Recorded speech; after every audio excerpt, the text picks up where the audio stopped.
Welcome back trackside here as we get some good shots down of the Group S category. Huge amount of cars down on track here. I'm going to take a quick break from the commentary booth now and hand over to Phil Membry, a guy known locally and around the historic scene. Of course, his happy home is the Formula One Grand Prix, to talk all things historic. So I've absolutely talked him up and put him under a lot of pressure.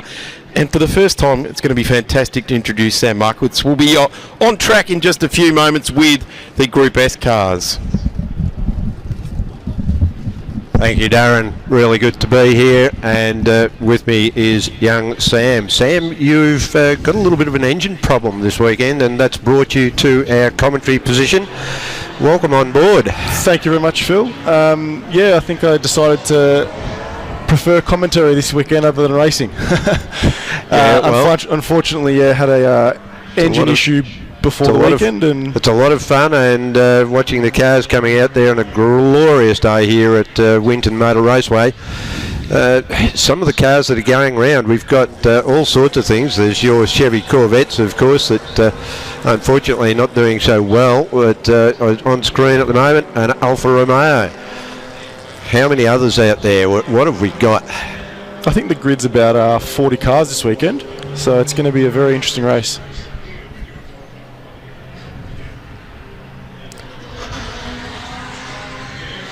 So as we come around looking for who's going to be on pole, our grid positions, when I grab my sheet. That's Joe Di Bartolo in the fantastic looking blue Corvette.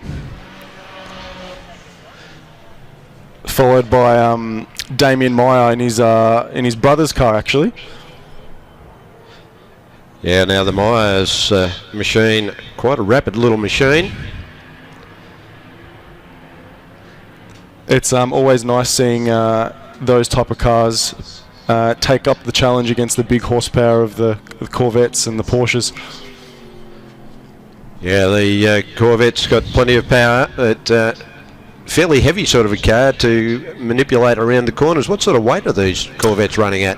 Most of the Corvettes are about 1,400 to 1,600 kilos, so it's a lot to pull up in the into a corner. Yeah. Nice long wheelbase, so they should be nice and stable in the higher speed corners. Watching the guys come around now to the starting grid position.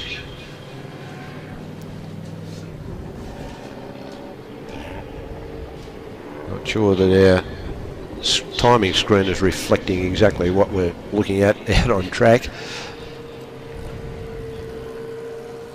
I'm sure that will be sorted out shortly. So Meyer from Di Bartolo in 3 is Webster. Barber in 4. Walstab in 5. Harrison in position 6. Ross Jackson in the De Tomaso Pantera in 7. Warren Hortz in 8. David Barker in 9, and Hung Do in position 10. All the cars ready on the start line now. The engines are raised.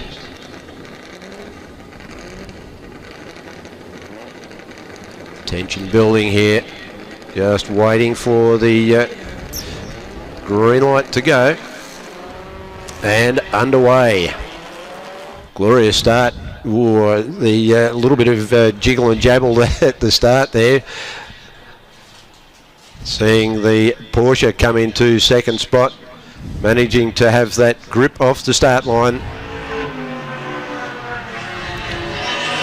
The Corvette's got away well. Streaming through there.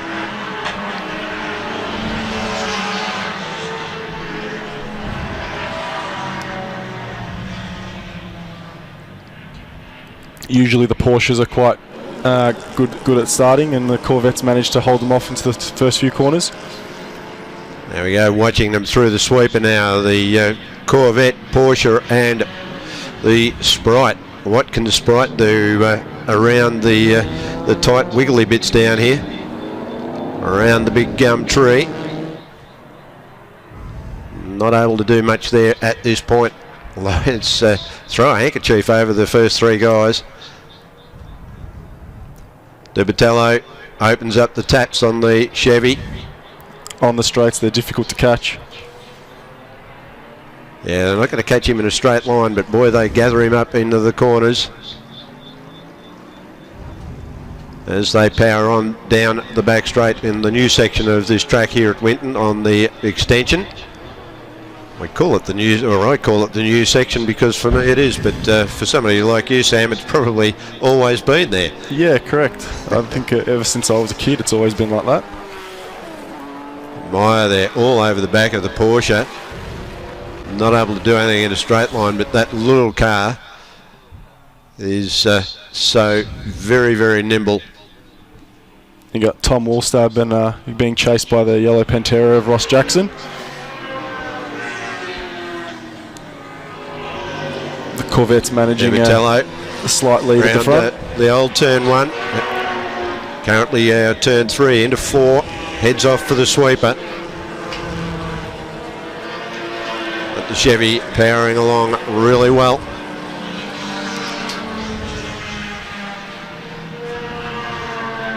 Standing lap time there for De Botello of a that can't be right. Wasn't a 5-minute lap time. That's a walking pace around here. I don't think he'd be too happy if it was a 5-minute lap time, and he certainly wouldn't be in the lead of this group of cars. I think he's trying to get his lap record because his qualifying pace was on song this morning.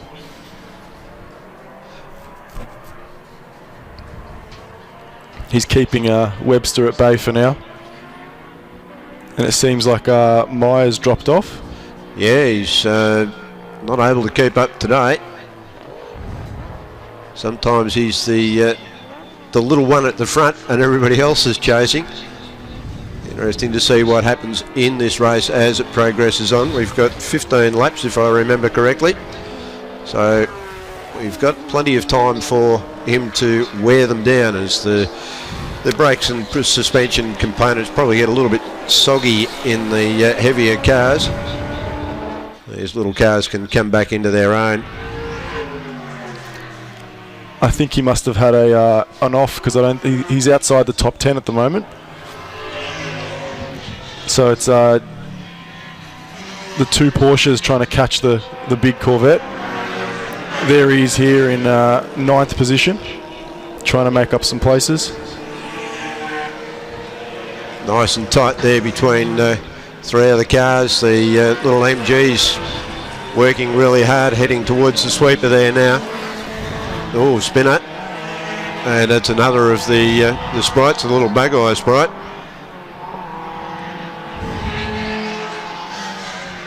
Had a little bit of an oopsie-daisy. A bit too aggressive under brakes. Meyer's gotten past those 2 other midgets.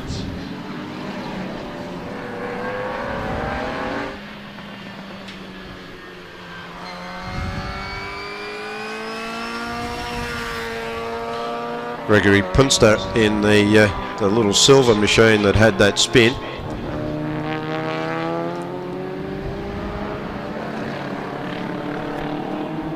The great thing about Group S, Phil, is that there's always battles to watch everywhere throughout the field.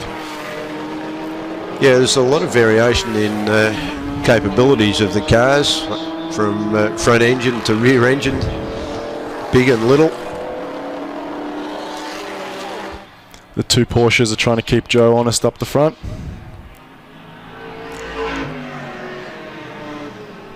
De Botello going through again.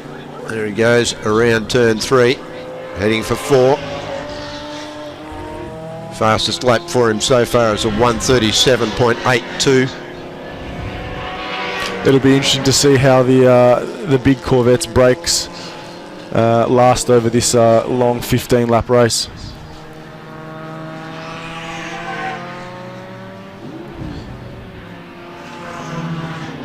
Alex Webster right on his tail heading into the...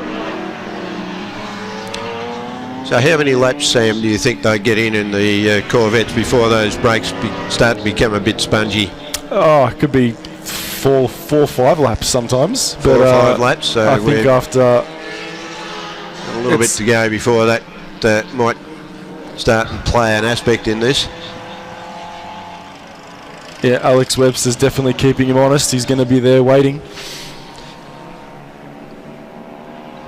And of course they're going to catch up to some of the slower runners as well, so traffic may play a part in the circumstances towards the end of this event.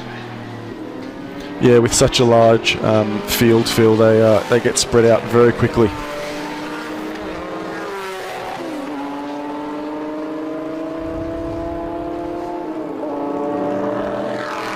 Doug Barber in 3rd position, trying to hang on to the leaders. Yeah, that was just heading past Gregory Prunster in the Bug-Eye Sprite, but it had to spin earlier, so he's already lapped.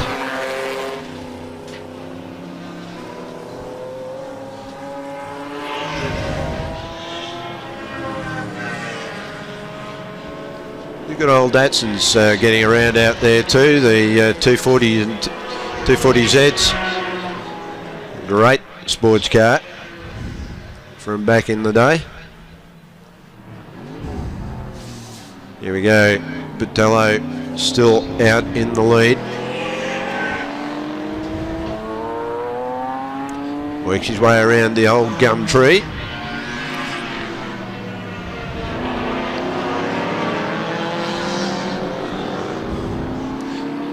There's Damien Meyer working his way back up to 6th position now. And I see the Tomaso Pantera there going through as well. Beautiful looking car. Yeah, the long straights of Winton definitely suit the horsepower. Absolutely. It is a really good track though. It caters for all types of cars with the short stuff, the long straights, some long corners as well. Yeah, you don't get much of a chance to catch a nap down the straights here. They're long enough to stretch your legs if you've got the long legs, but you've covered one end of the straight to the other in a fairly quick time. So what sort of speeds are you getting up to around here, Sam, in the Chevy when you're behind the wheel? You probably get to around that 200 mark, just over 200 kilometres an hour. I think Phillip Island's the fastest circuit on the calendar for us. Getting up to that 240, 250. Yeah. Which is pretty scary when you're trying to stop these large machines. Joe Di Bartolo is doing a fine job at the front, holding great off job the out there in the lead as he wanders around the old gum tree yet again. Still in the lead, being chased by Webster and Barbara. Wallstab back a little.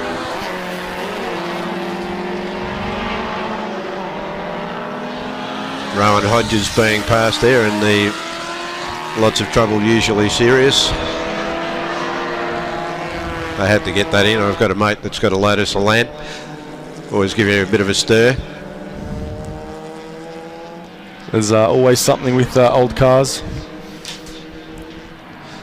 As they quite a gaggle of cars there heading through the left-hander onto the new section.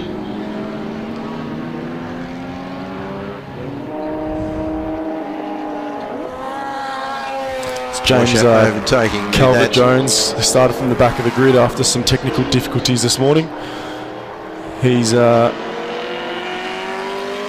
quite nicely there. Yeah, Donald Bartley there in another of the Austin Healey Sprites being about to be gobbled up by Porsche. From starting last, he's made his way up to 10th. And I think now 8th, which is a great recovery drive from James. Big move on the inside there by the Porsche into turn 1. Always got to be careful when you come down the inside of someone into a corner like that when there's a great speed difference that they don't turn down in on top of you. But Di Bartolo now still well out in front. But just over 2 second lead.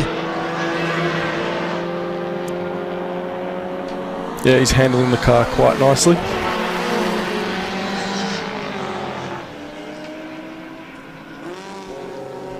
Some Porsches and Alphas going added into turn one.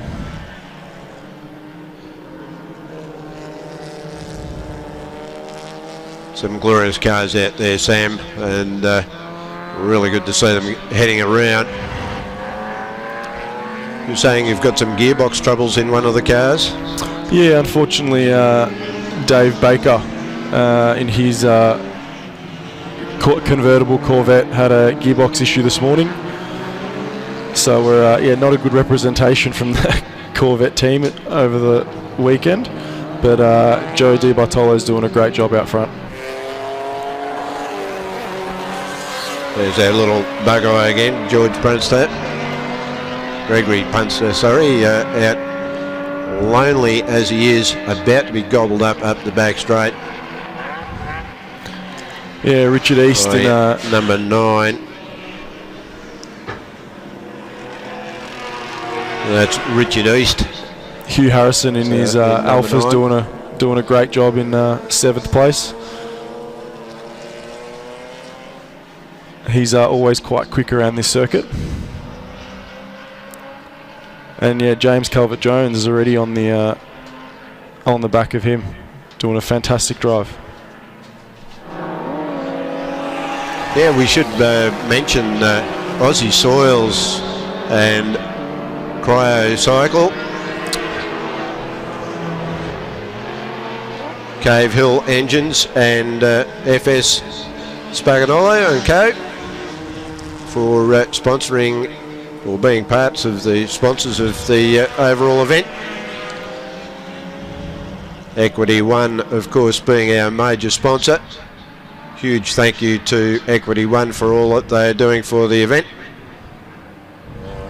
Bit of a shout out to all of the volunteers that do so much behind the scenes, from flag points to stewards and scrutineers and all sorts of people out there doing things for the love of the sport, as we just watch a Porsche make mincemeat out of an Alpha. The Alpha seems to have slowed a little. They were getting the Porsches coming through the back traffic. But no, you're right. A real shout out to all the volunteers over the weekend, because these events don't run without them.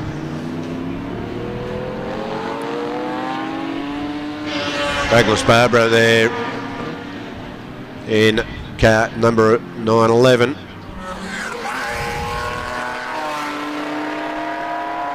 Tammy Hotz driving the MG, also doing a great job this weekend.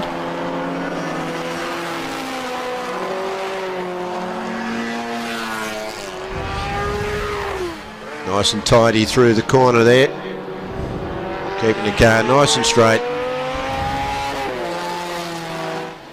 No flamboyant driving styles out there at the moment. It's keeping it all straight and nice and tidy.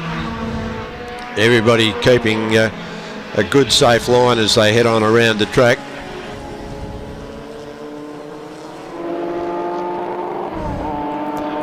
The two Porsches are starting to close the gap on the Corvette.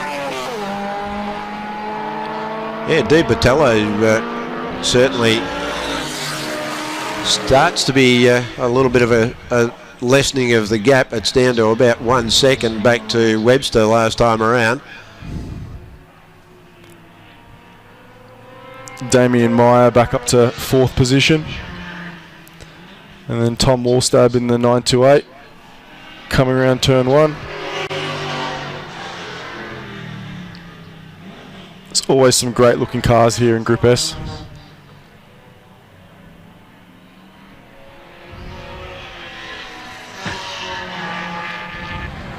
We must be coming fairly close to the end of this event, I think. 6 laps remaining.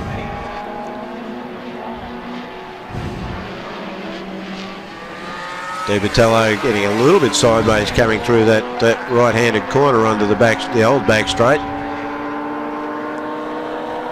Around the left-hander, he comes onto the extension. Right foot to the floor, and bye-bye ta-da, see you later. It's down the straight it goes. Big Chevy. Plenty of power under the bonnet, and it seems to apply it quite well to the track.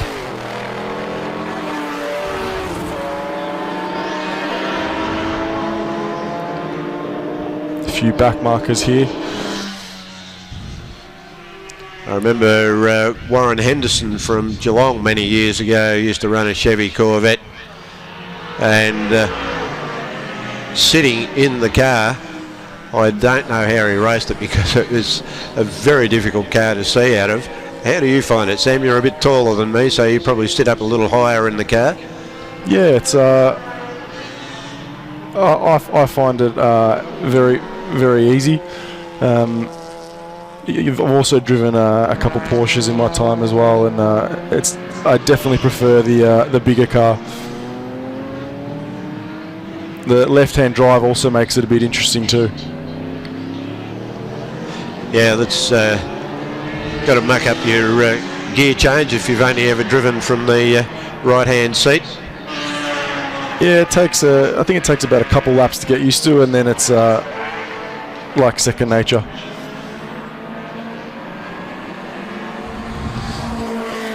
I think Joe's been able to put that pull another extra second on. His 2.2 seconds ahead in the last time around, so from Webster.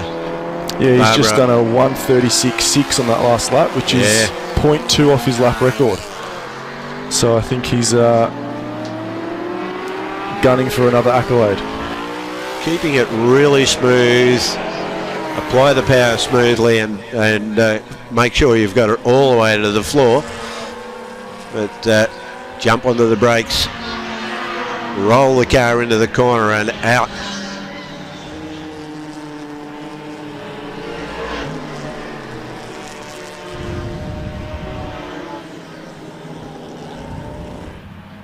Datsuns, Lotuses, Porsches. How good is it to be able to see all of this happening right here in front of us? Yeah, the Group S field's got something for everyone, and it's really good to see all these different battles. Yeah, Hundo, they're just going through underneath Rowan Hodges in the Lotus Elan.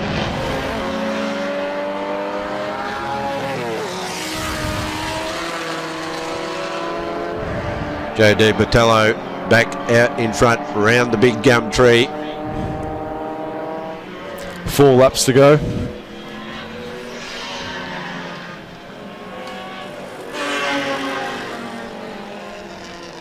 That's Tim Linus in the Alfa Romeo. First time driving it for him this weekend. He's doing a great job for a debut.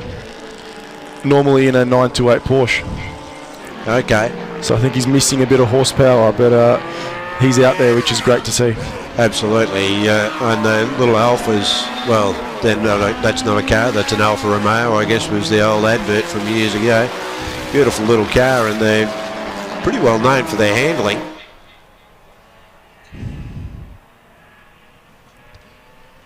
Down the front straight, around turn 1 and 2.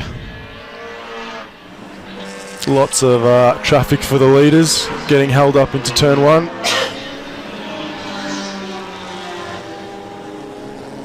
John Geist in the open top Datsun is also a very quick car around here.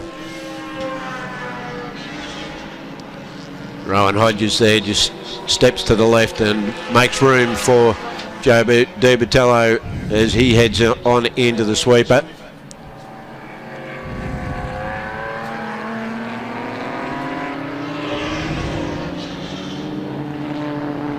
Down around the inside now, he's got to go around the outside of the Datsun. Seems to manage that okay. Down around the wobbly bits, around the old gum tree. Onto that tight corner onto the back straight. What gear would you be coming through there? He'll be in second there, and then third, and then back down to second for the tight left-hander. And then, as you said before, foot flat to the floor, trying to get as much horsepower out of that car as possible.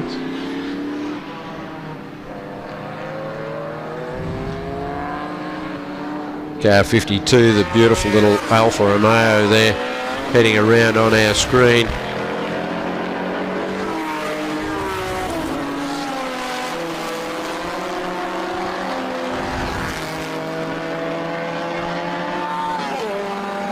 And the checkered flag is out and waved, and that would mean that Joe Di Patello has taken that race quite convincingly with a 2.8 second margin through to Webster. Held off the Porsches quite nicely. Barber and Meyer, sorry. Then Wallstab, Jackson looks like he will be next. Just waiting for, yes, that's popped up. Jones has gone through. Great drive from Jones from the back of the grid. Yeah, it's not easy to come through such a big field. A lot of traffic. One needs to be very careful when you're coming from the back of the field. But an interesting little race there. Aussie Soils, Cryo Cycle, FS Spagnolo and Co. and Cave Hill Engines. Thank you to them, and of course Equity One. The Tomaso Pantera there, beautiful car. Not very many of them around. Ross Jackson been campaigning that car for a long time and always puts on a good show.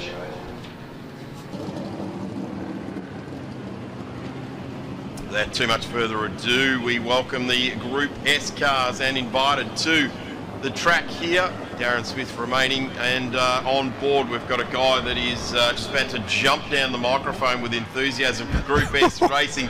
Phil Membry, a local guy that makes his way to the Winton Motor Raceway as often as he possibly can.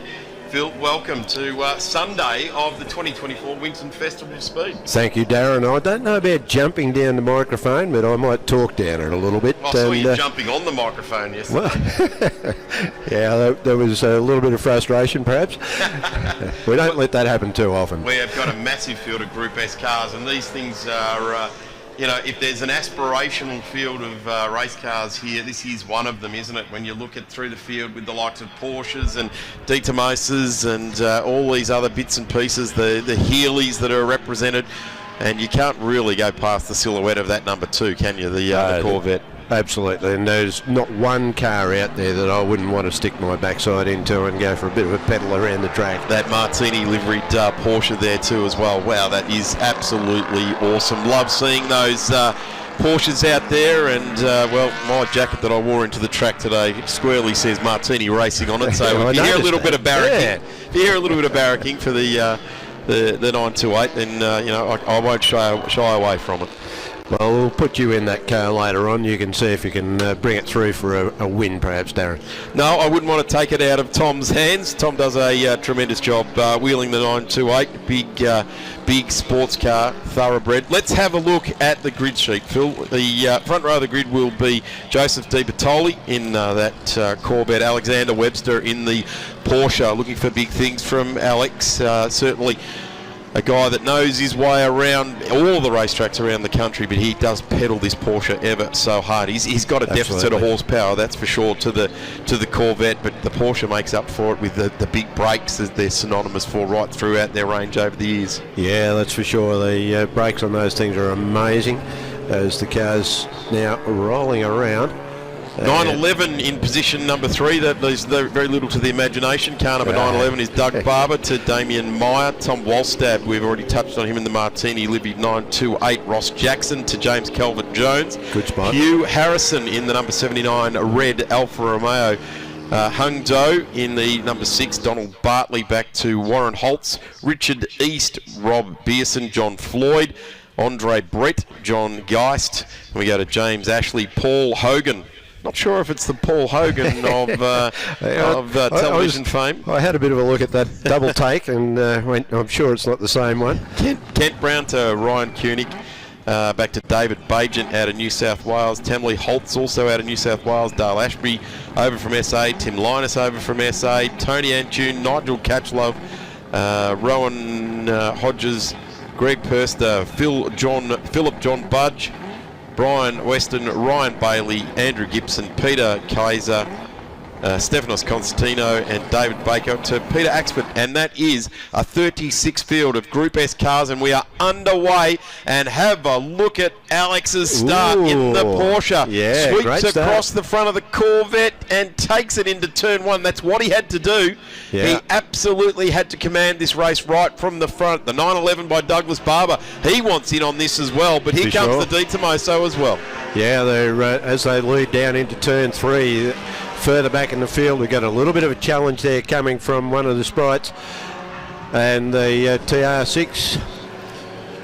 This is the blend, isn't it, of this sort of racing when you get to tracks like Winton, the great leveller. If you can get the power down and you've only got 100 horsepower and the guy with 600 horsepower can't get it down, you'll find that these little midgets and the Austin Healey Sprites and MG midgets and bits and pieces like that can get the job done very, very nicely indeed. A couple of alphas in there as well. They have got their standalone race right throughout this weekend as well. But what a terrific start. Alex Webster, super start. Really had the eyes for the lights there. Boom, clutch take up and just absolutely drove it away. No wheel spin.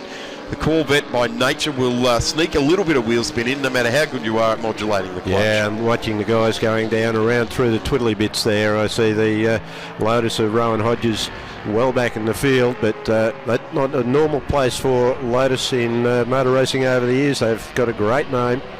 As we zoom in on car 98, the Alpha heading up the back straight. Great looking shot on our screen. That's James Ashby, the Alfa Romeo 2000 GTV. That sort of two-door coupe synonymous here. The lead has changed now. Alex has surrendered to the horsepower of the Joseph Di Bertoli Corvette, car number 2. Well, once he gets in front, he's going to be a very difficult man to chase down. He's proved it yesterday, didn't he? Yeah, he ran away with it yesterday. Well, I shouldn't say ran away with it. He had to work for it. But look at the little Austin Healey Sprite of Meyer there. It is just niggling away at the back of the Porsche as they head on into the sweeper. Working really, really hard, coming around through there. Di Bertoli through the dog leg and heading down to the old tank corner. Meyer trying to come down the inside of the Porsche. That's not going to work for him. The door was closed on him. Race 2 at this event last year was taken out by Porsche Doug Barber, who is currently sitting back there in third place in car number 911, and it was over Mickey Pierlad, also in the 911, and the MG midget of Simon Meyer. We're watching Simon getting worked over at the moment, the Telbix proprietary limited car, and then it is to Carnaby Racing was Andrew Whiteside, but was Ray Nuckwitz was the first of the Corvettes in this race last year, coming home in 5th place. So at the moment, Joseph Di Bertoli are waving that flag. And I see your 928 there coming onto the back straight, just gone a little out of screen. Tom Alsteb doing a brilliant job, representing well, and he's not sure, does he slam it up the inside of one of the other Stuttgart Flyers there in car number 40, James Calvert-Jones? No. James Calvert-Jones just got a little bit of extra grunt out of the corner there and pulled the gap on him. Proves that Porsche could do it either way, didn't it? Rear drive, rear engine, put the engine at the front, drive it down through a rear transaxle and rear drive there as well. So the ultimate in sporting cars, that's for sure. And here's this great battle. Look at this. This is just how it's done. Look at Meyer, how close he gets.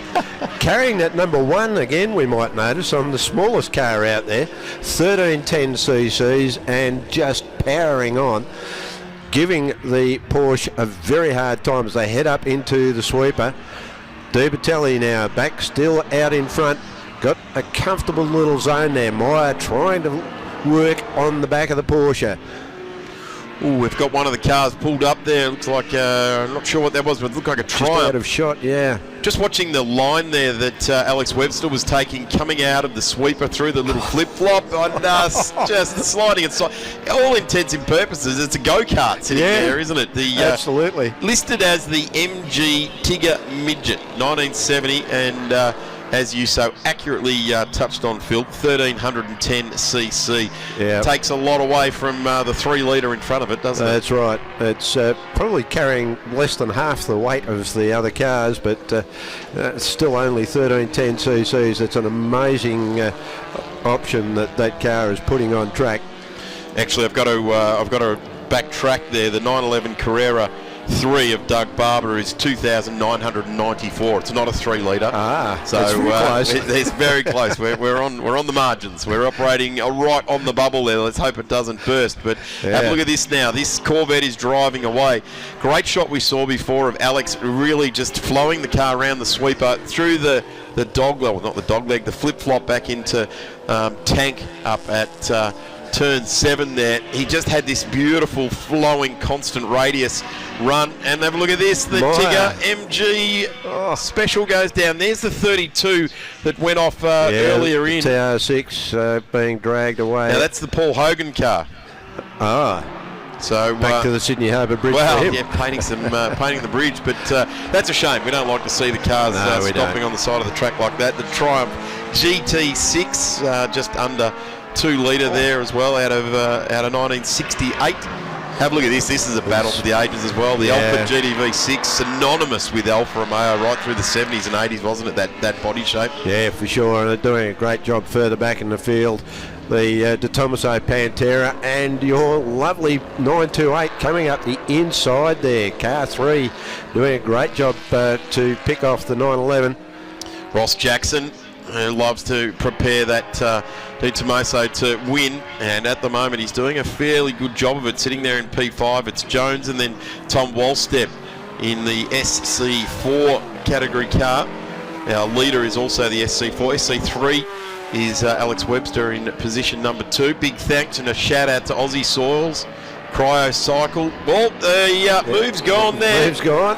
Nice bit of power down there by James Calvert-Jones. Yeah, that was a return serve there. Wasn't as it? he just managed to pick him off on that short little straights between those two corners down on the extended part of this track here at Winton Raceway. And look at the track, isn't it in great condition today?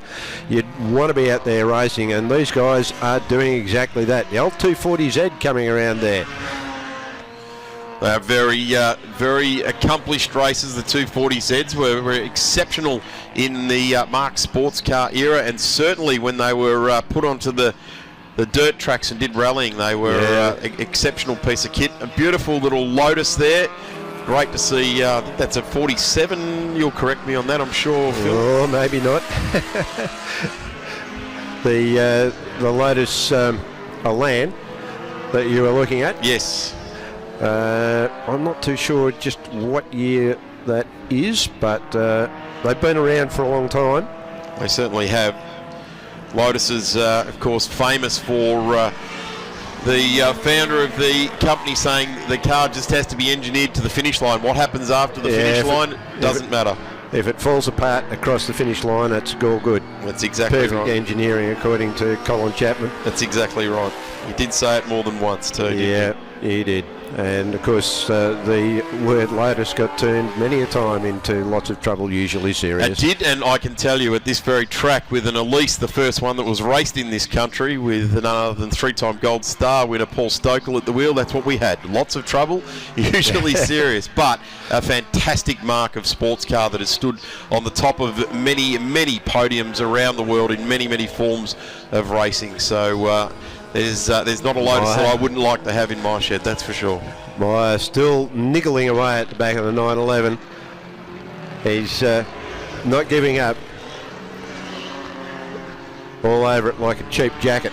Certainly is. The 32 just going through there. That's sorry, the 34 going through there. Tony Outtown out of New South Wales, and just watching now for some of the mid-pack cars there. A couple of Alphas. They'll have some double duties here this weekend. A great weekend to travel to Winton if you've got an Alpha race car. You've got the Group S eligibility, and you've also got the Alpha Racing.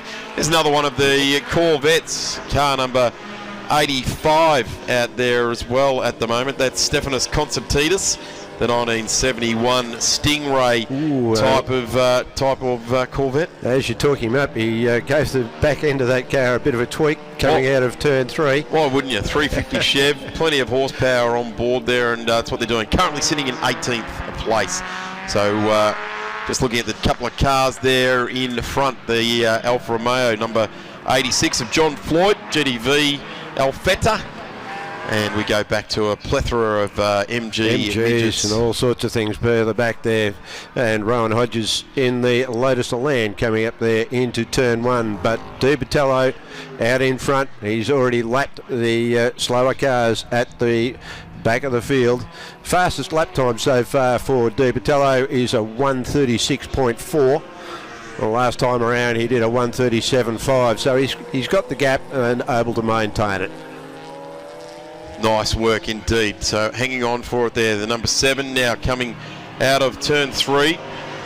Alex Webster. And just seeing that blue Corvette disappear off into the distance. Now got a good couple of corners away. 7.5 seconds the lead. We've just got 45 seconds left on the clock here, so I would suggest we'll come round. Last lap board will come out, and this car has a further lap and a half to continue. You'd have to suggest also, Phil, that if it went just a little bit longer, the Porsches would start to come back to the field. So there's the 911 of Doug Barber. And did you notice who was in front? Mr. Meyer was in front. He's got the pass on, so he's picked up a position on the way around. And that's changing when they come down the straight. So that's that horsepower advantage, isn't it? Absolutely. And but look at this, the big Chevy of Di Batello heading for the finish line this time around. We're going to have another lap, I think. I don't think we've picked that. Checkered flag has been dropped. Yes, we're right on that time limit, so by about point something of a second, so that was very close to not having to do another lap. Certainly was. So let's now watch as this battle continues right throughout the field. The 9, the Porsche Carrera, started this race down the field just a little bit, but just watching Richard East in that 3 litre, the 76 Porsche, coming out of turn number 10. Starting to work the back part of the new part of the circuit, the 86 in behind. The 86 of John Floyd, which we saw earlier on with the yellow nose cone, which is significant in Alpha racing circles. Yeah, the Alfa Romeos, beautiful little cars, and known for their handling and stopping in particular. Great little machines. Well, Jeremy Clarkson of Top Gear fame says everybody has to own an Alpha at some stage to appreciate it. I agree. I came home from hospital in an Alpha. I don't remember it, obviously. I was going to say after which accident. So we've had the screen go race finish, and it's now gone green again. So maybe the checkered flag didn't come out. Maybe it's continuing on. Well, this time around it should come out. There is our race leader, and we've ticked off all the boxes. Yes, there is the checkered flag, and it is Bertoli again takes the win. So 2 from 2 races so far in the Group S. He's notching up the points on this one. Absolutely is. Alex Webster does a terrific job to bring it home. After leading early, he succumbed to the power race. And did a good job trying to hold it up. Philip John Budge there in the 24 Fiat, just getting home as well. So P3 is the 911 of Barber. Douglas Barber. Closely from followed New South by Wales. Mr. Meyer in that little Austin Healey Sprite. Didn't they have a great battle? Then it was back to Jackson in the De Tomaso, that yellow beast, Tom Walston. Now, the battle between Tom and Tom got home in front of Jones, so the 928 showed a nice set of racing tyres just to beat home the 911 shaped Porsche there. So the Battle of Stuttgart raged all the way to the end between those two. The Battle of Stuttgart, I like that. That's a good line. I might have to pick that one up a bit. When you do a bit of Porsche Cup racing, you use that a lot. The 911, 944 races, stuff like that. The Battle of Stuttgart comes alive. Or if they're the Carrera Cup cars, it's more about the Battle of Weissach because they come out of a different factory. Yeah. Because then there's the Bavarian money wasters in the BMWs in the other areas of racing. I don't mind a BMW myself either. It's something else that you Great put in the shed, that's for sure. Yep, I've had the pleasure of driving a few very nice BMWs over the last few years. Ryan Koenig gets home in number 50. Brings it in very nicely indeed. Let's round out the top 10 here. So it's Bartolo in the Corvette. Barber being shown in position number 2 on our timing sheets now. Not sure why or what's happened there, but Webster. Really? Then we go to Meyer, Wallstep, Jones, Bartley, Harrison, Jackson, Hundu, Hotz, Burson and Ashby rounds out our top 13. And that will be all for the Group S. We will go to Formula Ford after this, Phil. Thank you very much. There's plenty more for you to do throughout the day, so we'll see you back a little bit later on. Thank you, Darren. It's great to be here. Formula Ford on track next. We'll be joined by Tom Reed, who debuted in the commentary booth yesterday. Did such a good job. Invited himself. No, I invited him back to do more today. He'll be back in just a moment.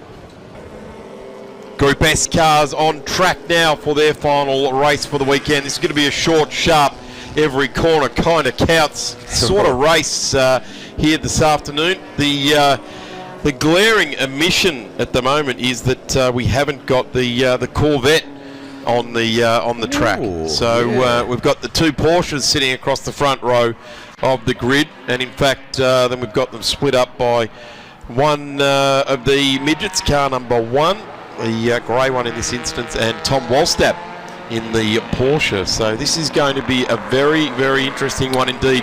With the absence of the Corvette, not taking 3 from 3, I guess would have been the good money on that one. And that might help the overall points for our car carrying number 1. You sort of see how that thing starts to take place, don't you, when you put it like that? Yep. If you don't finish, you don't. If you don't start, you don't finish. And if you don't do either of those, you don't get the points. That's exactly right. You can see why some of the lesser capacity cars, I guess the higher lap time cars, start to secure championships. And I've got to say, the race wins are great. They really are. That's good. Fastest laps are good as well. But championships prove that you've had the tenacity to stick at it and be at it for a long time.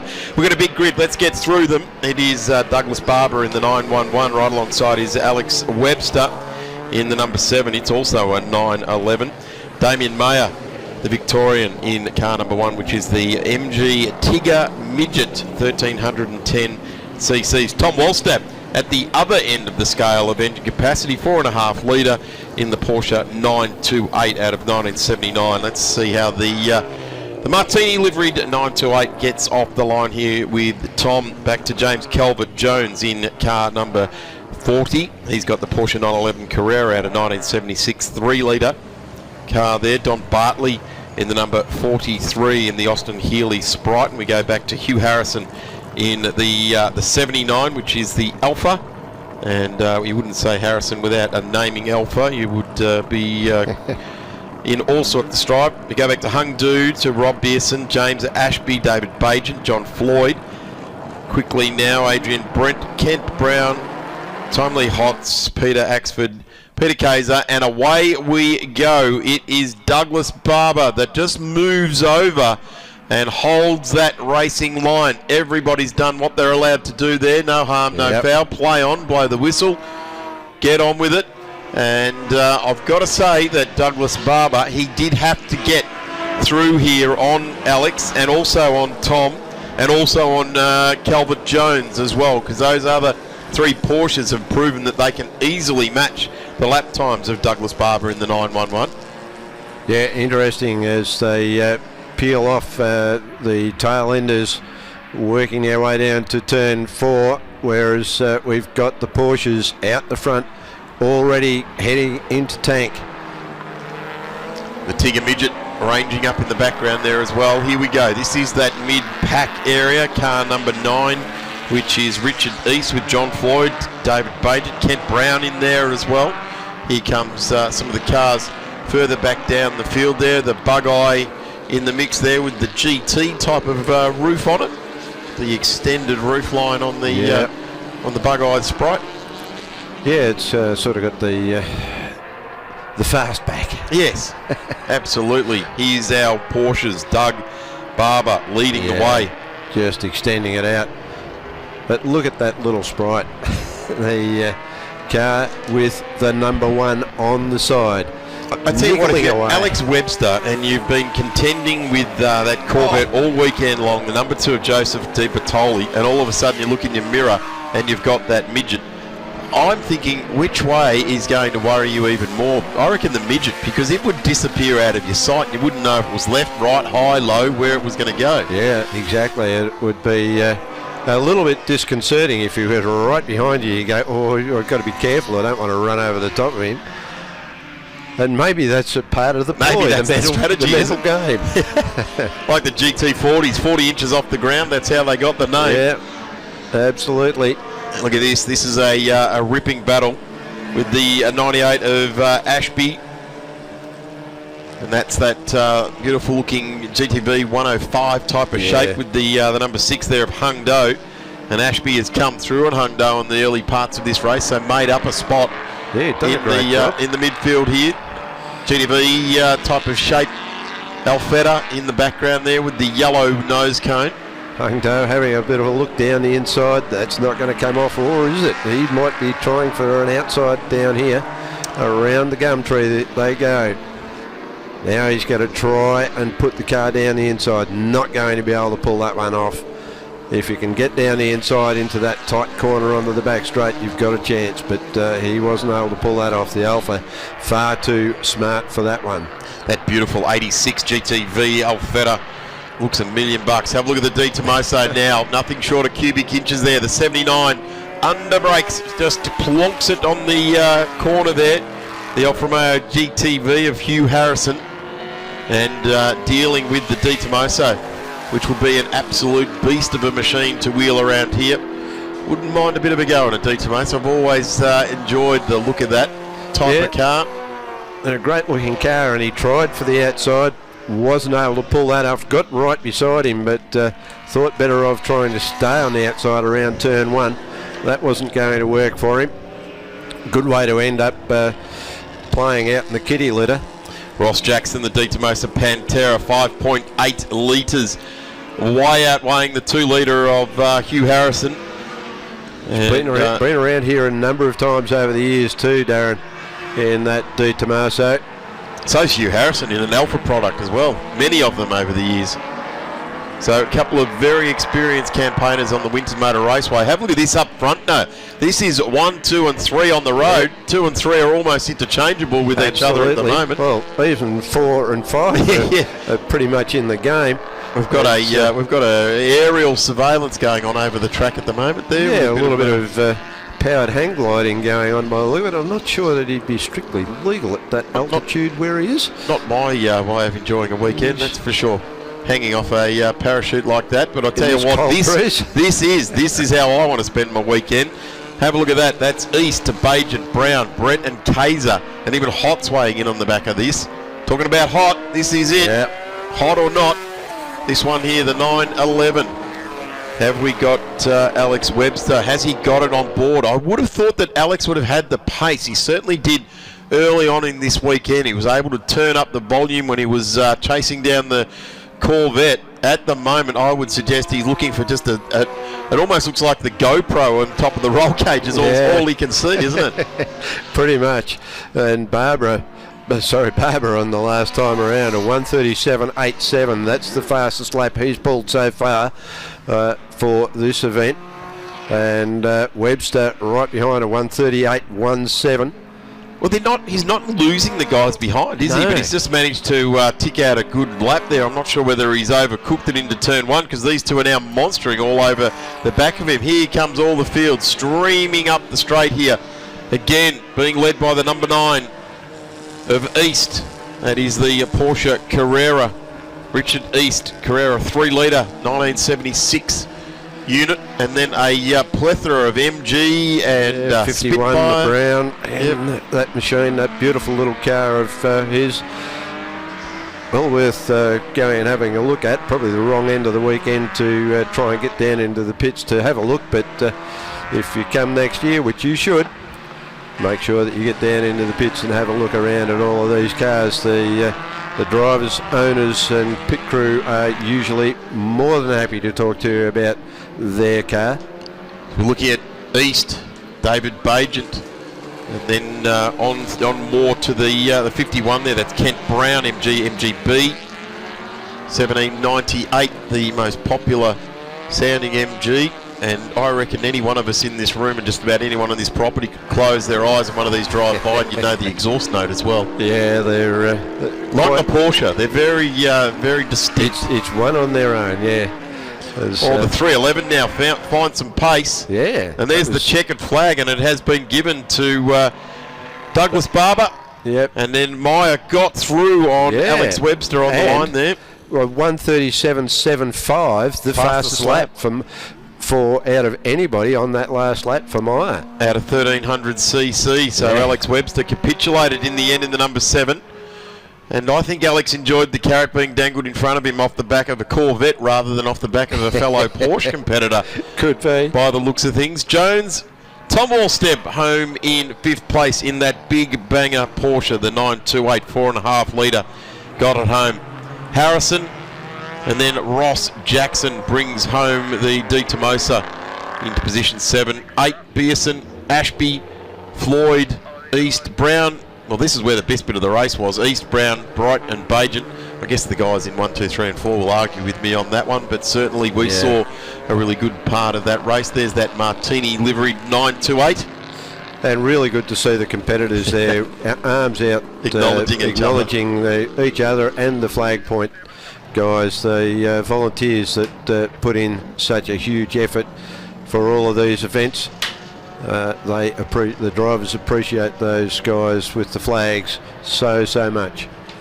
Well, they are your eyes and ears, and I would suggest that probably during that one there, Alex Webster was looking more to the flaggies to see if there was a blue flag for that particular car number 1, pushing its way through.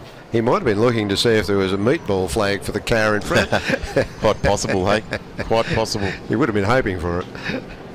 Not really. Let's take a quick break, Phil. Thank you very much for all your help on the Group S, J, KLB, Formula V, and M Sports and Racing. And with that title, the race is almost over. It is, and thanks very much for having me along as a part of the event, Darren. Been a great event. VHRR are doing a tremendous job with all their events, and I'm absolutely privileged to be part of it as well, Phil.